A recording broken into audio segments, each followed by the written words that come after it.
I think maybe it's day 10. We are in Oslo. It's our 5th country. Feels like kind of a cheat because, we rode all the way across the Netherlands and we kind of just skipped right through a couple countries to get to Oslo. But we're riding all the way from Oslo to Stockholm, so we can't feel too bad because I imagine when we do that, we're going to be pretty miserable and be like, why didn't we just take a train? This is really stupid. Today has been hard. It started out well on the boat, and then we got here and it's been raining and it's cold, and I don't mind either one of those things, but in combination, especially when it's windy, and anyone who knows me knows I hate wind. It's just I've been cold all day, and we started out without a place to really home base, so we were just kind of wandering, which meant we were outside, which means we were cold and kept getting caught in the rain, and that would have been fine, but Oslo has been interesting. I kind of just assumed that all of these countries and all of these cities would be roughly the same as far as cycling joy, and they've all been different in different ways. Amsterdam, everyone was riding bikes, just everyone, and the city knows that, and so everybody accommodates all of the bikes. So the cars know that bikes are king, the pedestrians know that bikes are king. You don't step or drive or anything into the red paths because that's where the bikes go, and everyone knows that. When we got to, Copenhagen was fine. They have a lot of bike infrastructure. There weren't nearly as many bikes. So there were still a lot of bikes and a lot of people riding bikes, but there weren't nearly so many as there were in Amsterdam. There were a lot more cars, and there were a lot more runners. That was an interesting thing in Amsterdam. There were almost no runners, and that's not really a fair comparison because that was during the week, and we were in Copenhagen on the weekend. But even so, like during the evening when we started to see runners in Amsterdam, there weren't nearly the numbers. Also, people in Copenhagen, there were a ton more road cyclists, not commuters, and there were a ton more people, commuters and road cyclists, wearing helmets. And so that was an interesting comparison. Just so many more runners in Copenhagen, and so Amsterdam just being so cycling friendly. And I didn't really stop to think what Oslo might be like. And we got here and we were tired. We'd just been on a boat. We slept well, fortunately, and it was cold, it was rainy.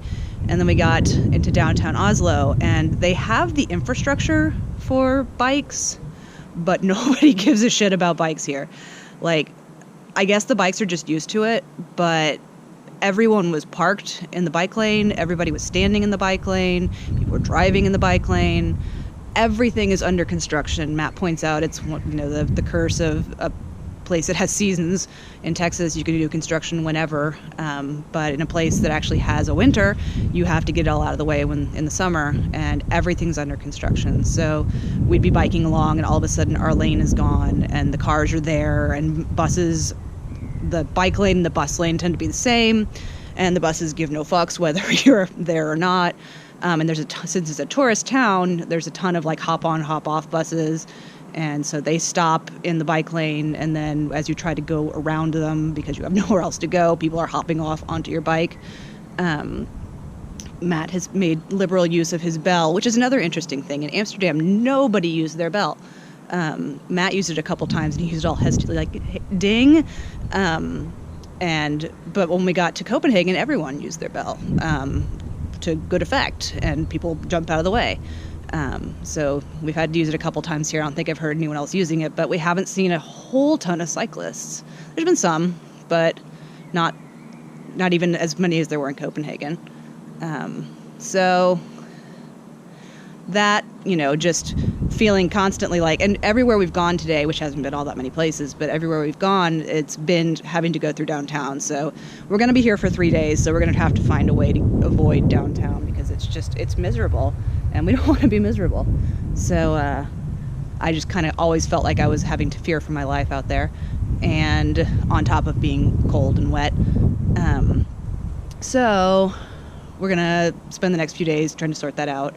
Find some good routes, and hopefully we will turn things around. It's beautiful here. I will spin in a second to let you see, but oh, and it's hilly. It's been so flat up until now. We joke every time we go over a bridge or something, we're like, oh, look, it's a hill. Yeah, there's hills here.